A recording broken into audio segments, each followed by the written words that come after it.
Buenas tardes, queridos alumnos y alumnas. Me siento...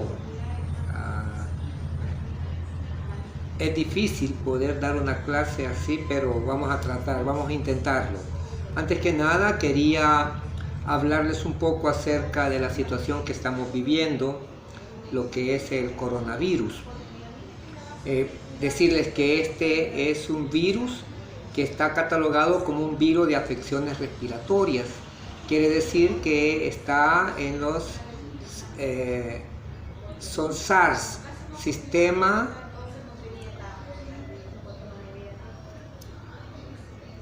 Respiratorio Agudo Severo. O sea, es una enfermedad respiratoria aguda y en este caso severa. Siempre han existido. En el 2002 aparece en África, en el 2012 aparece en Vietnam, en Camboya. Es catalogada como una zoonosis. Una zoonosis quiere decir que es una enfermedad que aparece en los animales, que el animal es el reservorio y es transmitido así hacia los seres humanos. Cuando ya llega al ser humano, ya se convierte en epidemia. Epidemia es que un humano se lo transmite a otro humano. En el pasado fueron los camellos y los dromedarios, los reservorios, y en esta última del 2019, el COVID-19, por eso tiene su nombre, es catalogada y es echada a entender que fue pasada de animales como los murciélagos y las culebras, que son consumidas en China, y por eso es que en China aparece el brote por primera vez. ¿Qué es un virus? Un virus es un microorganismo. Un microorganismo que tiene vida, pero no puede replicarse si no está dentro de una célula viva. Y es ahí donde juega el papel importante el hombre como replicador de este virus. El virus entra y agarra las células del hombre, y en este caso las células de la orofaringe y de la nasofaringe, y ahí empieza a hacer su acción de replicarse, de hacerse mayor, de multiplicarse, por decirlo así, antes de colonizar el pulmón, los bronquios, bronquiolos más diminutos, y causar entonces una infestación. Claro que cuando ocurre esto, ya el sistema inmunológico se ha debilitado. La primera línea de defensa que tenemos los seres humanos para resistirnos a las enfermedades son los linfocitos. Cuando en un examen de sangre, en un hemograma, aparecen los linfocitos altos, quiere decir que estamos ante una infección viral y que el cuerpo la está resistiendo. El problema es cuando esta línea de defensas no surte efecto y entonces empieza a haber una linfopenia, quiere decir que los linfocitos se vienen para abajo. Y ahí aparece entonces la contaminación con otros microorganismos como bacterias y hongos, que son los que van a causar en última instancia las enfermedades de complicaciones de las infecciones respiratorias agudas severas. El índice de contaminación de este virus actual es alto. El virus tiene un periodo de incubación entre 2 y 14 días. Por eso es que ustedes ven de que las autoridades sanitarias y las autoridades centrales están pidiendo hasta 15 días de cuarentena, porque es el periodo en que el virus llega al cuerpo, se incuba, hace su efecto y se replica y contamina. En ese sentido, lo que se está tratando es de evitar la recontaminación a otras personas. El 80% de las personas contaminadas por el virus, por el coronavirus, van a experimentar una situación muy parecida a una gripa. Del 3 al 5% podrían terminar en fallecimientos.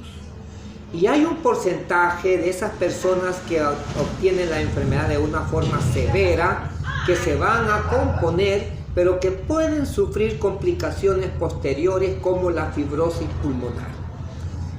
Neumonías son una de las complicaciones que podemos tener. ¿Por qué las personas mayores de edad somos más susceptibles a padecer de esta contaminación. Primero, porque tenemos ya una edad en cual nuestro sistema inmunológico probablemente esté debilitado. Segundo, porque tenemos enfermedades concomitantes, metabólicas, artríticas, renales, cardíacas y pulmonares que complican más la situación de esta virosis. Por lo que la mayoría de personas que están falleciendo son personas de la tercera edad en adelante. No se ha visto casos fatales en niños de 0 a 10 años. Eso es importante. No por eso hay que exponerlos. Así que calmémonos, que esto va a pasar, porque todas las virosis pasan, es una situación estacionaria, aparece con la época lluviosa y termina con esta época. Así que esperamos en un futuro cercano estarnos bien. Eso es lo primero, para darles una explicación de lo que está sucediendo ahorita, no alarmarnos, pero tampoco confiarnos. Segundo, ya vieron las notas, ya fueron subidas al campo virtual. Desgraciadamente no hay explicación por qué en un parcial de conocimientos generales, de cultura, historia general, de conceptos y de introducciones, ustedes puedan haber salido tan mal evaluados. Desgraciadamente no puedo hacer nada. La menor nota del examen fue 2, pero la mayor nota fue 9. Felicito al alumno Iglesia Buruca por haber sacado esa nota y explíquenos, y nos explica, o ustedes chatean, cómo hizo para sacar esa nota. Y también cómo hicieron las personas que sacaron 2 para sacar esa nota, porque se esfuerzan los dos. Uno por sobresalir y los otros por no salir. Entonces, espero de que las próximas evaluaciones sean distintas. Ya vieron cómo es mi forma de evaluar. Es una forma bastante pedagógica. Es de batería, se le llaman ese tipo de exámenes, en donde se ponen preguntas de múltiple escoge, preguntas de apareamiento y preguntas de falso verdadero. Debería también de haber preguntas de complementación, pero pues definitivamente las claves y los detalles de la evaluación no me permiten a mí, en verdad. Creo que es más cómodo para mí hacer una clave con este tipo de exámenes que de complementar, porque tendría que haber también alguna explicación, se trataría de dar alguna explicación a lo que quisieron escribir, mientras que cuando son preguntas cerradas, pues ahí o las sacaron bien o no las sacaron bien. Bueno, vamos a ver esta clase, vamos a iniciar ya el periodo de la segunda unidad y vamos a ver cómo. Acuérdense que uno de los objetivos de la psicopatología es describir. ¿Qué es lo que vamos a describir? ¿Cómo lo vamos a describir? ¿Qué lenguaje vamos a utilizar? Y es así como vamos a seguir la presentación. Ahora ya no me van a ver a mí, van a ver la presentación y yo se las voy a estar explicando diapositiva por diapositiva. Ok.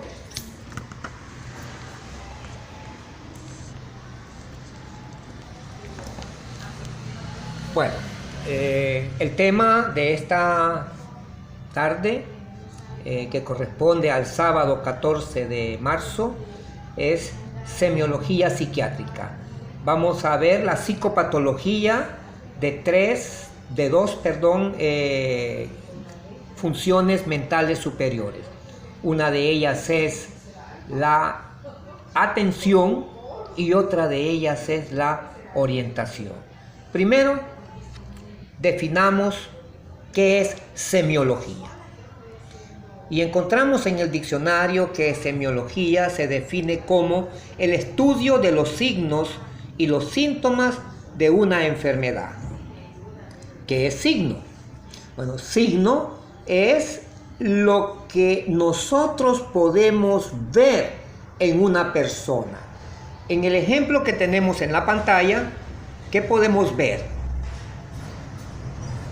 Podemos ver a una persona que por su calvicie podemos asumir que es una persona de la tercera edad, con sus manos sobrecogidas sobre su cara, como que tiene unas facies dolorosas o que está llorando. Eso es lo que podemos ver, pero síntoma es lo que él nos refiere sentir. Siente, ¿qué podría referirnos sentir? Siente pesar, siente dolor, siente angustia, desesperación, y eso no lo podemos nosotros asumir que es real, porque es una manifestación subjetiva, mientras que el signo es una manifestación objetiva. Por ejemplo, un signo en una enfermedad común, por ejemplo en la varicela, podría ser el aparecimiento de vesículas llenas de líquido, que cuando se explotan tienden a umbilicarse, y algunas de ellas, dependiendo de la limpieza de la persona, podrían infectarse. Eso es un signo, mientras que el síntoma podría ser la sensación que él tiene de picazón. Eso no lo podemos ver, pero sí tenemos que dejarlo plasmado en una historia que estemos realizando. ¿Qué tenemos que entender también? Que tenemos que empezar a ver a una persona desde el momento en que entra en contacto con nosotros. Cuando este cliente, este usuario del programa que nosotros estamos trabajando en cualquier institución llega, empezamos a evaluarlo desde el primer momento en que él pone un pie en nuestra oficina. Y vamos a ver también qué grado de conciencia tiene. Esa va a ser la siguiente clase: semiología o psicopatología de la conciencia. Vamos a ver si está orientado, en qué esferas, en tiempo, lugar y persona, en sí mismo. Podríamos aplicar también test para medir su grado de inteligencia, si memoriza o no memoriza, haciendo lo que ya vimos en las clases pasadas como mini mental test, y si está poniendo o no está poniendo atención.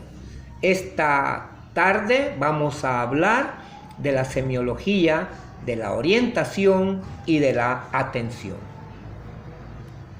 Veamos cómo evalúa a esta usuaria de este programa, a esta cliente, ¿verdad? ¿Está presentada para una evaluación psicológica o está presentada para un baile de gala? Si usted llega así a una entrevista de trabajo, lo más probable es que la vean que como que se equivocó de vestimenta para ir a buscar trabajo, o, dependiendo de su patrón cultural, podría ser que sea una persona de la zona rural y vaya a la ciudad con su mejor traje que pueda tener para impactar. Reacción al contacto con el profesional: la vestimenta, las gesticulaciones o mímicas que esta persona hace y cómo se mueve, la psicomotricidad. Veamos lo siguiente: cómo vamos a explorar psicopatológicamente a una persona. Este es un cuadro muy atractivo, usted se los había presentado antes. Es El grito de Edvard Munch, hecho en 1893. Ok, ¿qué es psicopatología entonces? Es la comprensión de los trastornos psiquiátricos mediante el análisis de signos y síntomas, y aquí podemos evaluar dos componentes en este momento: el componente emocional y el componente comportamental. Y es parte de lo que se llama semiología psiquiátrica. Voy a escanearles esta clase de semiología psiquiátrica en este mismo sitio, en este mismo campus virtual, para que ustedes lo bajen y lo puedan empezar a estudiar, a memorizar. Algunas palabras van a ser primera vez que las escuchen ustedes, y van a tener que ambientarse a este léxico, a esta forma de hablar. Ya no vamos a hablar como Don Chon, como la niña Chila, porque estamos ya en una etapa de preparación. En 3 años, en menos de 3 años, ustedes habrán egresado de la carrera de psicología y ya estarán trabajando, haciendo trabajo social, servicio social en clínicas, en hospitales, y es necesario que la comunicación sea técnica y el léxico que ocupen sea de psicólogos. Veamos las áreas de exploración psicopatológica de lo que vimos en la clase anterior, que fueron las funciones mentales superiores: la apariencia, contacto, atención, concentración, orientación, psicomotricidad, pensamiento, lenguaje, percepción, memoria, inteligencia, afectividad, conciencia y capacidad de hacer introspección o insight. Pregunta de examen. La mayoría me la contestó bien, ¿verdad? Primero, evaluaremos al paciente, cómo es el contacto visual y la abordabilidad del paciente. Veamos esta fotografía de este paciente. ¿Qué piensan ustedes? A ver, piensen. ¿Cómo lo ve? Eso me lo van a escribir y me lo van a mandar en el foro que vamos a empezar a hacer después de esta presentación, después de que ustedes bajen el link del canal YouTube para poderla ver. Veamos este tipo, mírelo usted, cómo está ahí, cómo lo ve, qué pose, qué poste, qué vestimenta, cómo lo ve usted, explíquemelo. Cómo está arreglado, está limpio, está peinado, no está peinado, está adecuadamente vestido para una entrevista, etcétera. Todo lo que usted vea, descríbame lo que ve en esta persona. Veamos el contacto visual. El contacto visual es importante.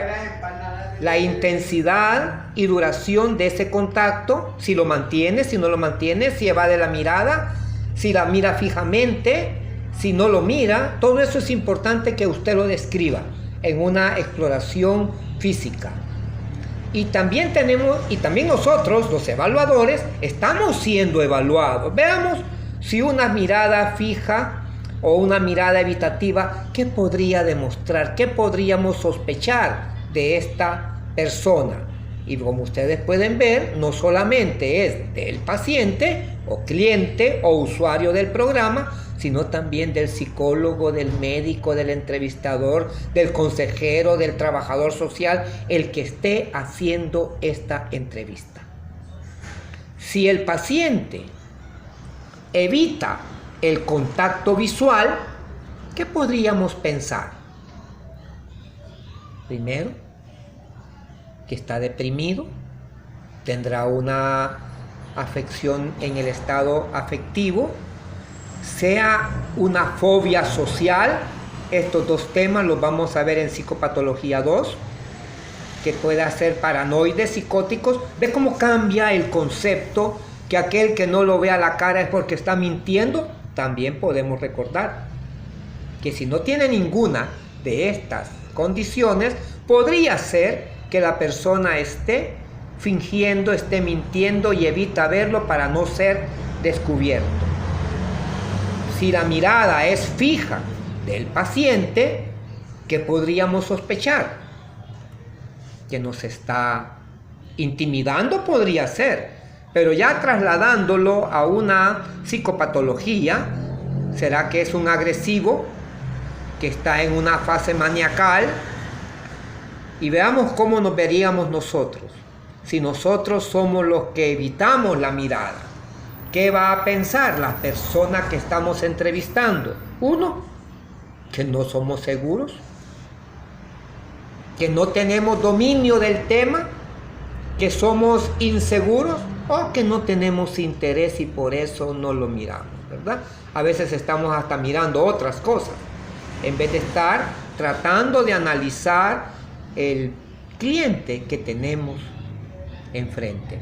Y si la mirada es muy fija, muy retante, ¿qué podría pensar el entrevistado? Primero, lo va a incomodar. Segundo, que rechaza al cliente. Y tercero, que usted está siendo muy agresivo con él. El contacto visual es importante para que nosotros podamos empezar a evaluar y a describir lo que estamos observando. ¿Es abordable? Si es abordable, esto quiere decir que el sujeto está disponible o tiene la capacidad para ponerse en contacto con el entrevistador, que podría ser abordable, inabordable, activamente no quiere, inabordable pasivamente no puede. Habría que describir qué es, si es el abordaje no es posible porque no quiere o porque no puede. Y aquí tenemos que hablar de dos temas. Les voy a mandar también el link de una película que van a ver para que empecemos a ver estos temas que se dan muy frecuentemente en las consultas psiquiátricas y psicológicas.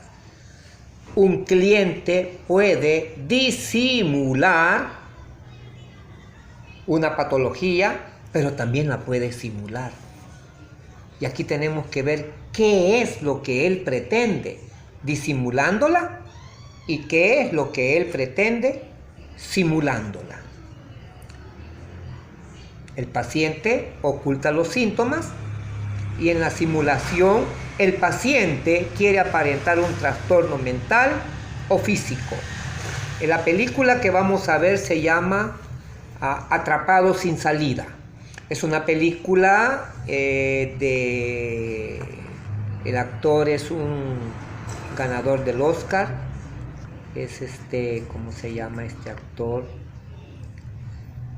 Ya me voy a acordar, pero es a este actor que el papel que lleva a cabo es de una persona de apellido McMurphy, que lo mandan a una clínica psiquiátrica a una evaluación, porque él está detenido y él no quiere trabajar está detenido con trabajo, tiene una pena carcelaria con trabajo forzoso, pero él no quiere trabajar porque aparenta tener un problema mental.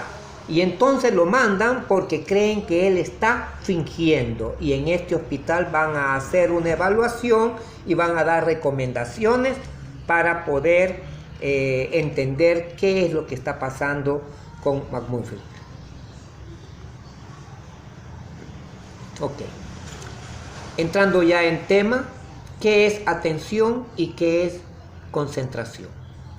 Atención es la capacidad para concentrar la actividad psíquica en un determinado objeto. Ojo, actividad psíquica.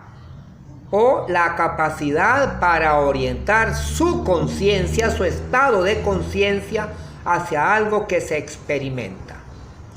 Y concentración es lo que le continúa.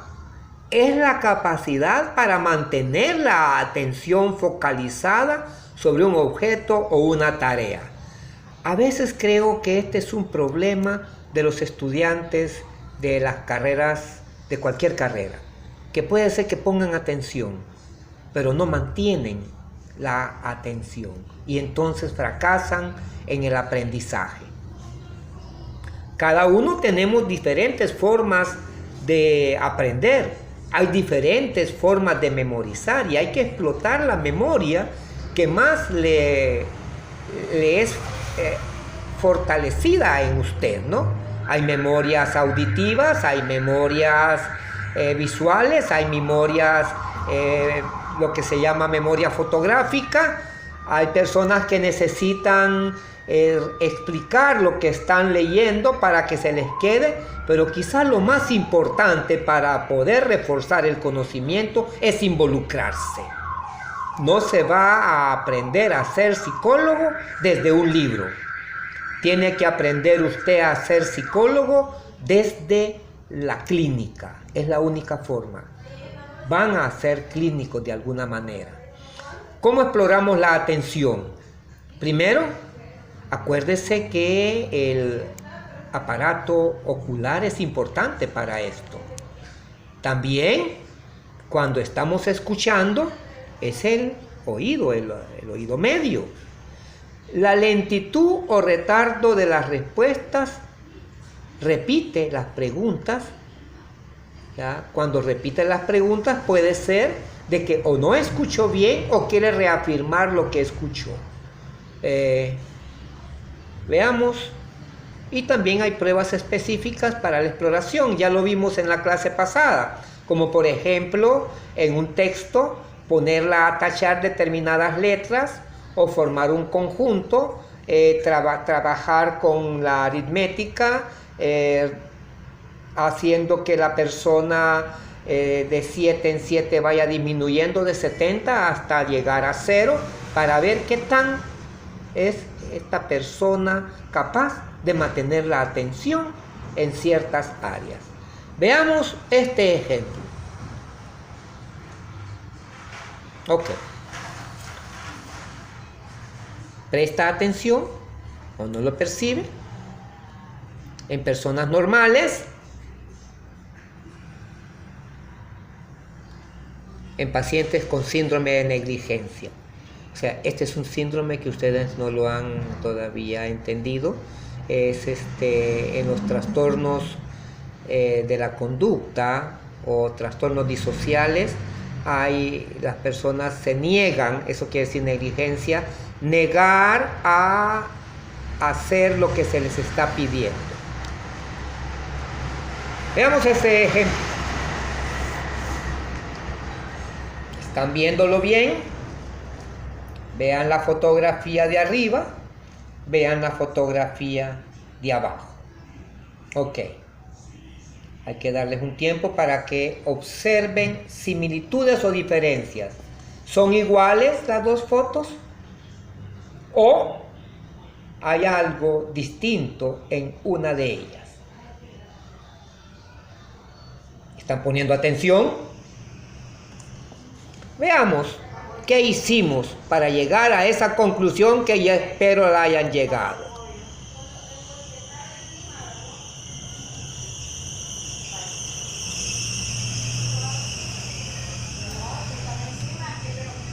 Mueven los ojos y la atención. Ok.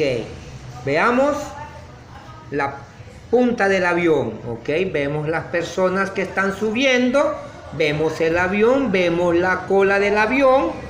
Al enfocar la atención en la zona de la diferencia, recién ahí te das cuenta que no tiene motor el avión de abajo. Ok. ¿Estaban atentos o alguien de ustedes no puso la atención debida? No percibimos conscientemente lo que no atendemos. Ok. Les dije antes de hacer el parcial que cómo piensan pasar mi materia si no atienden y no se concentran. Quizá tenía que haberles dado esta clase antes, ¿verdad? Pero bueno, sigamos, nunca es tarde. Veamos ahora otro ejemplo. Este es Pepito. Mire, Pepito, ¿eh? Se fue al circo y en la próxima escena trata de encontrar a Pepito. ¿Ok? Ahí está.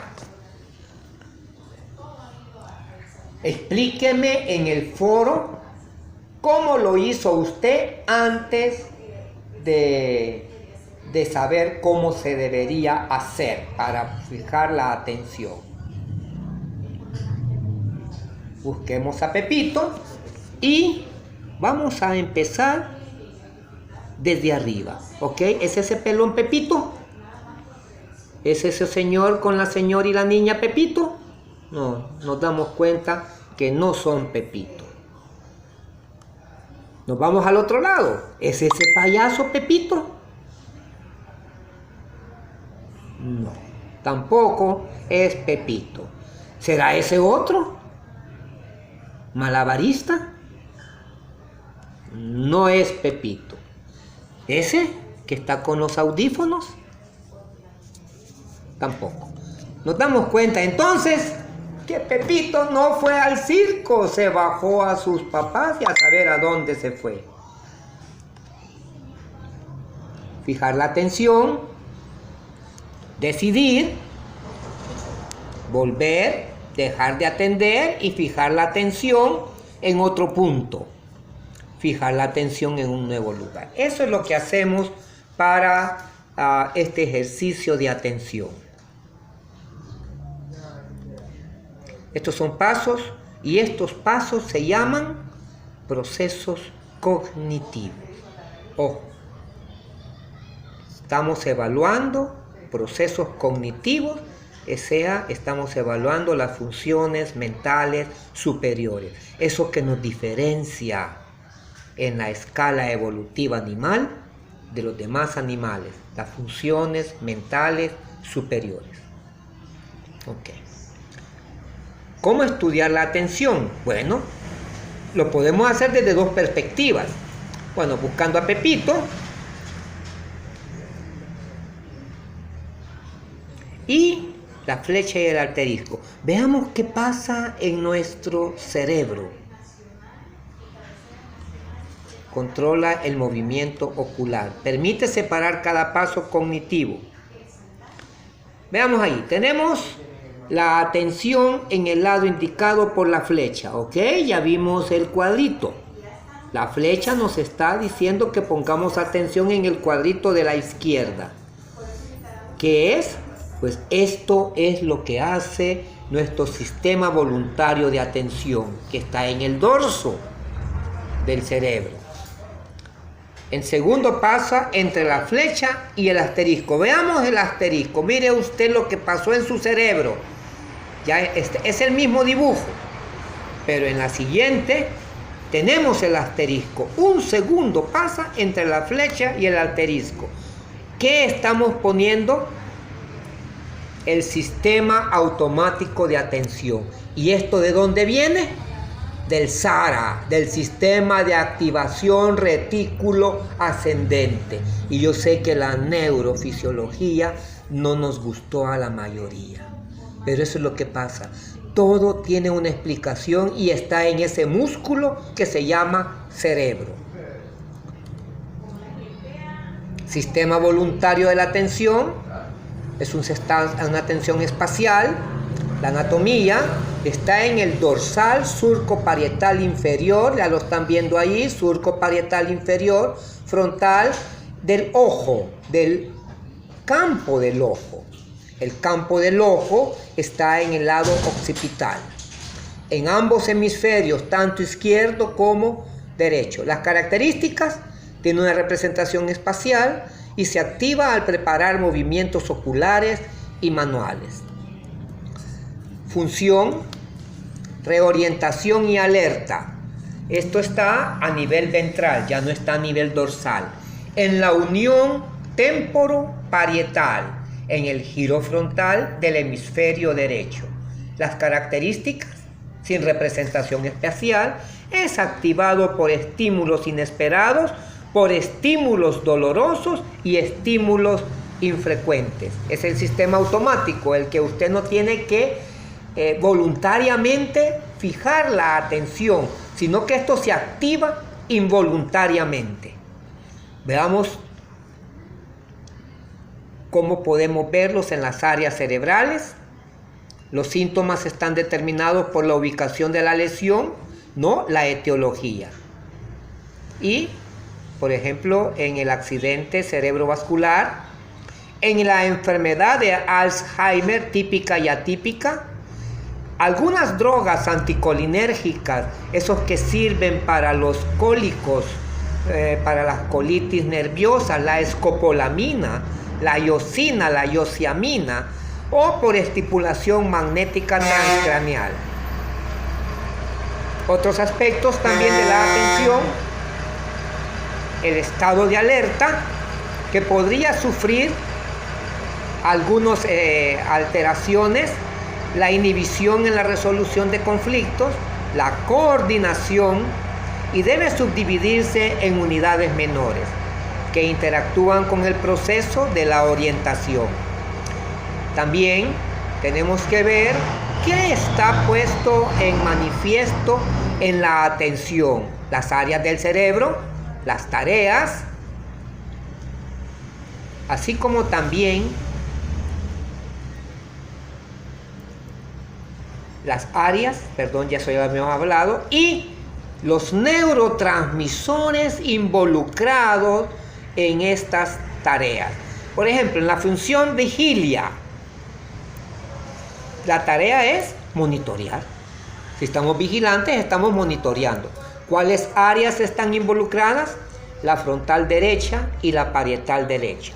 En la alerta, la señal de alerta, también tenemos que ver el neurotransmisor involucrado es la noradrenalina en la vigilia y la 5-hidroxitriptamina. Está en dudas, pero se cree que también tiene mucho que ver en este sistema de activación de la alerta. La 5-hidroxitriptamina, les recuerdo que es la misma que conocemos con el nombre de serotonina. Veamos otra función: orientación. La tarea, la flecha, vamos, ¿a dónde está orientado? Hacia la derecha, hacia la izquierda, ok. ¿Qué áreas? La misma, frontal derecha y parietal derecha. Y los neurotransmisores, la acetilcolina. Resolución de conflictos. ¿Cuál es la tarea? Stroke, o sea, resolución. Azul, medio frontal. El conflicto ya lo resolvieron, no era azul, ¿verdad? Era rojo. Y el neurotransmisor es la dopamina. Ok. ¿Cuáles son los problemas que podemos tener en estas distintas funciones del cerebro? Síndrome de negligencia. No quiere hacer caso, no le interesa lo que uno le diga. Eso se llama en algún trastorno de la conducta como negativismo. Vigilia deteriorada. Señal de alarma reduce el déficit de orientación. También tenemos que entender que algunos fármacos van a estar entorpeciéndonos la orientación y la alerta, como por ejemplo la clonidina, es un fármaco antihipertensivo. Otros desórdenes de la vigilia, como esta es un trastorno mental orgánico, que lo vamos a ver en la próxima psicopatología. La demencia, otras demencias que son por inclusión en el cerebro de cuerpos de Lewy.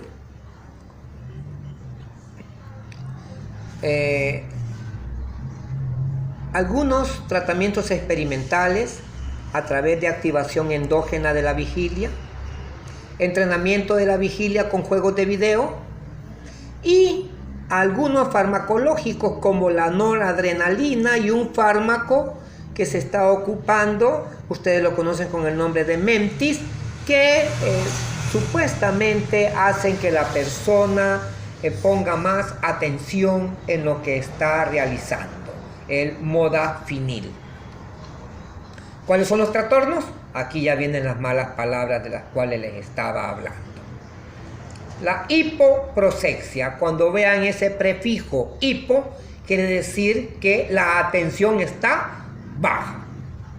Hipoprosexia quiere decir disminución de la atención. ¿Por qué puede darse esta disminución de la atención, del nivel de conciencia? Porque está fatigado, por apatía, porque no tiene ganas, por falta de interés, o por ansiedad, la habilidad emocional. La hiperprosexia es, al contrario, estar demasiado atento. Está muy distraído, inestabilidad de la atención. Y aquí tenemos algún trastorno que vamos a ver someramente en la psicopatología del niño, psiquiatría infantil, que es el trastorno de déficit de atención con hiperactividad, TDAH, déficit atencional con hiperactividad, y aprosexia, que no hay atención. Habría también que entender que de alguna manera tenemos que ver qué patologías están asociados con estos términos que hemos empezado a estudiar. Hipoprosexia, disminución de la capacidad de atención por aumento del umbral de la misma. Se necesita estímulos más intensos para centrar la atención. Situación clínica, disminución del nivel de conciencia y vigilia. Trastorno de la atención, fatigabilidad de la atención. Patologías relacionadas, cuadros orgánicos, sea trastornos mentales orgánicos, o intoxicación por drogas, ¿no? Por ejemplo, cuando usted ha tomado drogas depresoras del sistema nervioso central, va a tener una baja en la capacidad de atención. Benzodiazepina, barbitúricos, opiáceos, aún marihuana podría darle este tipo de cuadro. Apatía y falta de interés. ¿Por qué? Porque hay una inhibición de la atención. ¿Qué es eso? Porque no le interesa poner atención. Esto podríamos verlo en depresiones graves y también en cuadros de esquizofrenia ya residuales. Y estados de ansiedad, hay una labilidad atencional emocional. ¿Por qué? Porque está preocupado por otra cosa. No está poniendo atención. ¿Me estás poniendo atención? No, está preocupado. A veces yo les digo a ustedes, yo ahí veo el furgón sentado en los pupitres, pero el cabizal, ¿a dónde estará? ¿Andará en Santiago de María? ¿Andará en la casa del novio? ¿Andará en la casa de la esposa? Bueno, estará ansioso porque tiene alguna deuda que no ha podido cubrir y está a punto de ser embargado. ¿Cómo le pedimos a una persona que ponga atención si está con un trastorno de ansiedad o un estado mental alterado por ansiedad? Hiperprosexia es, al contrario, un cambio continuo de la focalidad de la atención. Es cuando nosotros decimos en Vox Populi, está en todo menos en misa. ¿Entienden esto? Que por estar pendiente de todo, no se concentra. La hiperprosexia o distraibilidad es una inestabilidad de la atención, porque no puede centrar su atención saltando de un objeto a otro con rapidez, capta todo lo que hay a su alrededor, pero no se centra en nada. Esto se puede dar en la inquietud psicomotriz, lo vamos a ver en psicopatología de la motricidad, en pacientes ansiosos. En el síndrome de inatención con hiperactividad, es el que les estaba hablando, el TDAH. En síntomas maníacos, en el trastorno bipolar, en el trastorno maníaco depresivo llamado anteriormente, por la ingesta de drogas estimulantes, al contrario de la hipoprosexia, en la hiperprosexia, las otras drogas son las que nos van a dar hiperprosexia. La ingesta de estimulantes, anfetaminas, metanfetaminas, nicotina, o en estudiantes de tercer año de psicología. No están poniendo atención, están en otra onda. Aprosexia es falta absoluta de atención en estados de agitación intensa y en estados de disminución del nivel de conciencia. Habría que entender también una gran diferencia entre no estar atento porque hace el intento y no lo hace y no lo logra, aquel que no está atento porque se está durmiendo. Ese es claro, no va a poner atención. ¿Por qué? Porque tiene sueño. Bueno, Veamos entonces la orientación. Ya vimos la atención. Esta es otra función mental superior. ¿Y orientado en qué? A veces decimos nosotros en los cuadros clínicos, podemos escuchar que decimos orientado en tiempo, lugar y persona. Okay. ¿Qué queremos decir? O orientado en 3 esferas. Y también hemos oído hablar de la orientación alopsíquica y orientación autopsíquica. Otras malas palabras que les estoy diciendo, investiguenlas, ¿no? Y hacemos un diccionario con estas nuevas palabras que estamos escuchando ahora. Es un rendimiento psíquico complejo y frágil que depende de la integridad de determinadas funciones psíquicas que permiten darnos cuenta en cada instante de la situación real en la que nos hallamos. Si tuviéramos que poner esto en la situación actual de esta cuarentena, la orientación nos diría qué hacer y qué no hacer. Esto nos dice que los órganos sensoriales están íntegros. Nos dice también que también están íntegros otras funciones psíquicas, como la conciencia, la memoria, la atención, la sensorpercepción y el pensamiento racional. Recuérdense que esto está en el lóbulo frontal, en un área que se llama área del discernimiento o sano juicio, que es un área asociativa. Por eso que usted ve que está asociando tantas otras funciones. Asocia conciencia, memoria, atención, sensopercepción, pensamiento racional. Espero que esto esté bien íntegro en ustedes para que tomen decisiones más acertadas en su vida. Ya saben que si se meten a un parcial mío sin estudiar, lo más probable es que no tengan una buena calificación.